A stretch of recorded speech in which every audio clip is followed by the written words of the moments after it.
What is going on, beautiful people? I am Lee Hammock, the diagnosed self-aware narcissist known as mental illness, and welcome to another episode of the Narcissists Code.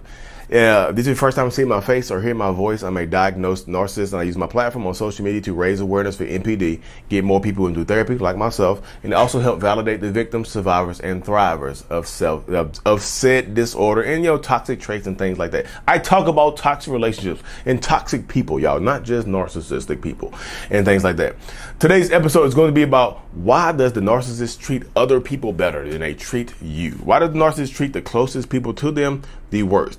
The people, and y'all hear me say this in a lot of videos, y'all. And yes, y'all, my office is hot today. I do have my tank top on. And look, this is the brand I was telling y'all about. It's here. It's coming. It'll be available. My wife is making the final touches now, but I Love Me, I Am brand is here. I'm free. Stages of your healing journey. You know what I mean? You see it now. This is the logo. This is our logo. I heart me. Y'all, it's gonna be fire. Thank y'all so much. But yeah, why does the narcissist, I've said this in a lot of videos, though. The closest people to the narcissist are going to get treated the worst. That's it right there. I feel like you have to understand that. Just from the basic understanding of narcissists and toxic people will let you know that the closest people to that narcissistic person are going to get the worst forms of treatment from that narcissist. They're going to get the worst form of treatment from that toxic person and things like that. They just absolutely are. So if you're dealing with narcissists and toxic people, just understand that this is part of it right here, y'all. Like the people, you're closest to me, so you can hurt me the most. You're closest to me, so you know me better than anybody else. You know me behind the mask or whatever. So you are going to get treated differently than everybody else around me. You get the remnants of the empathy that I have left throughout the day. You get the remnants, the last little bit, the last little bit of feelings and emotions I have throughout the day. You get them. You know what I mean? And typically I don't have enough to go around. Typically that narcissist or toxic person doesn't have enough to go around to deal with the stuff that they're dealing with. They just don't, y'all. They just don't have enough to go around with the stuff that they're dealing with and things like that. So you are going to get treated the worst. Like you are if you are within, I call it the radius. I don't call it the radius. Everybody calls it the radius. If you are within arm's reach of that narcissist at any given moment, you're going to get treated the worst. Especially if you're with them, around them more than anybody else. It's just the way it is, y'all. Yeah, it might not have started off that way. Of course, most times it's not going to start off that way. And if it started off horrible and you stayed in the relationship dynamic, then you need, you need to go to therapy to figure out why you've never been treated good and decided to stay in this relationship dynamic from the beginning. Why you've been a side chick or a side dude for years, willingly, trying to break up their family or trying to wait for them to leave their family or whatever for you. Understand, y'all know this stuff from the beginning and you still stay in this stuff. So some people know this stuff and just still continue to stay, and y'all blame the narcissist. Like, the narcissist manipulated me. You knew that. Y'all be knowing that they married, have families, have kids, be on vacations and stuff like that. And y'all empower yourself. Go to therapy. Understand why you're so codependent on this toxic person. Why the lies and manipulation still work. Why you been in this. I've talked to people who've been on the side for decades. Decades, y'all. Decades. You know what I mean? The narcissist doesn't lie to everybody. Sometimes they're directly truthful to you, and y'all still convince yourself that things are going to change. I'm just being real with y'all. No, this is not going to be victim blaming. I did an episode very recently. Somebody's like, Lee, you're a victim. How? I'm not. My stuff is about empowerment and truth. And me being myself is being vulnerable. I just want to understand y'all have to get to that point as well in your own life and dynamic. Like you have to. Because if you're dealing with a narcissistic person and you know who they are, you absolutely know who they are now. What story are you telling yourself to convince yourself that this person is going to change? You got 10 years in it, 11, 12, 13 years into it, 14 years into it. What makes you think 14 years later that this person is going to change? 14 years, not days, years, not 2 weeks, 14 years, over a decade. You know what I mean? 14, 1 4. But yeah, if you're closer to the narcissist, you're going to get the worst version of them, y'all. It's just the way it is. And I know it's not fair, and a part of it not being fair is going to tear people's minds up because y'all don't like. You'll be in public with them, you'll see them treating some complete stranger like gold. You'll be like, what the heck? What the heck? What are you? What? You have compassion? What? You have empathy. You just get this homeless person $25, but you won't let me get $10 without cussing me out. What is going on? That makes you rage. That probably makes you get internally rageful and things like that. It probably makes you. It probably messes with your mind and things like that. I completely understand the dynamic of what you're going through. You know what I mean? It messes with you. It makes you feel like you're not enough. It makes you feel like you're the problem. It makes you feel like you need to change things about yourself. In which I'm gonna be real with you. Yeah, I agree. You do need to change things about yourself, but not to benefit the narcissistic person. To benefit yourself. Yes, you do need to change things about yourself. Why are you so complicit in doing what they want you to do immediately? Why are the double standards allowed in this relationship dynamic? You know, sometimes I know everybody's situation is going to be different. Sometimes financial abuse is a big thing. You've been conditioned. You've been a stay-at-home mom or dad or whatnot for years. You don't have access to the money. You can't just change up. I understand that. That's what planning is for now.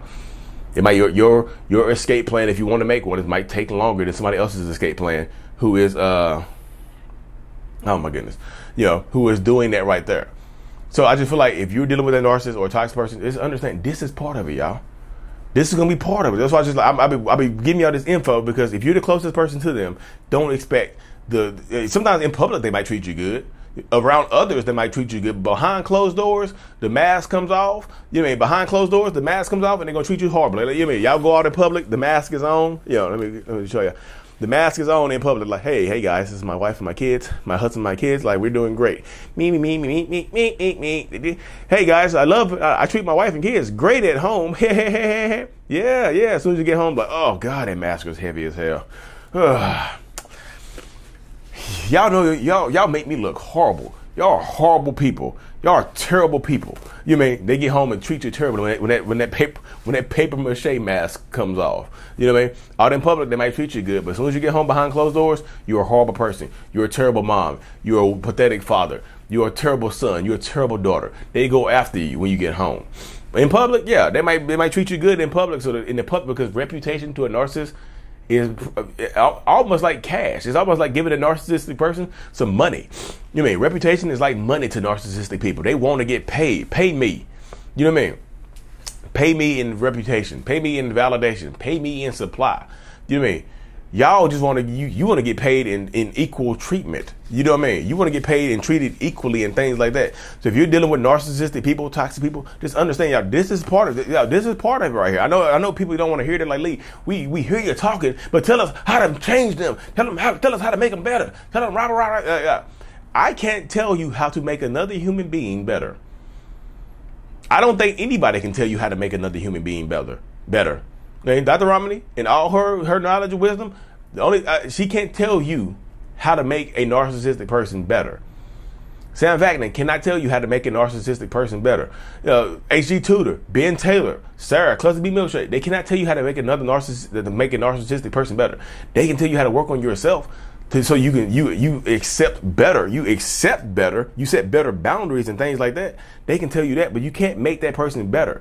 Like, you can change all you want to change about yourself. You can lose weight, you can gain weight, you can get a better job, you can go to school, you can get money, whatever. But if you're dealing with a narcissist or a toxic person, this stuff eventually is not going to be enough. It's not going to be enough for that narcissist. It's not going to be enough for that toxic person. You understand that? So the people, if you're in this circle, if you're in this narcissistic radius, if I can spin around and you're still around me like this, if I can do this and touch you, you're going to see the real me. You know what I mean? But what about their friends, Lee? Their friends are close to them, and they don't get treated like that because the friends, typically the friends already know who they are and tolerate who they are. You mean, typically if the narcissist has long-term friends, they know who that narcissistic person is. And the stuff that narcissist does very rarely surprises them. You know what I mean? And sometimes the narcissist is the life of the party or has a lot of money and pays for everything. So they're going to want to keep that person around. They treat you bad at home? Yikes, that's crazy. They bought everybody around the drinks last night, so we're gonna have to side with the narcissist. Sorry, shots on the narcissist. You know what I mean? That's what I'm just telling you. Now again, y'all, Lee, you make it sound like the only thing we can do is leave. I didn't say leave. I said the only thing that you can do is work on you. Work on you. What you're going to tolerate. What you're willing to accept. There's different levels of narcissists, y'all. There's different levels. There's a spectrum. There are different levels of narcissistic people. Sometimes, look, if y'all 20 years in and you're trying to set boundaries on that person, buckle up. 20 years and now you're trying to set boundaries, buckle up, because they're gonna push it. They're gonna try to bulldoze those boundaries. But if I mean, like I said, but still, I'm not telling you not to set them. Still try to set them. But be careful, y'all. Y'all know if you have a violent, toxic, rageful, you know who you're dealing with.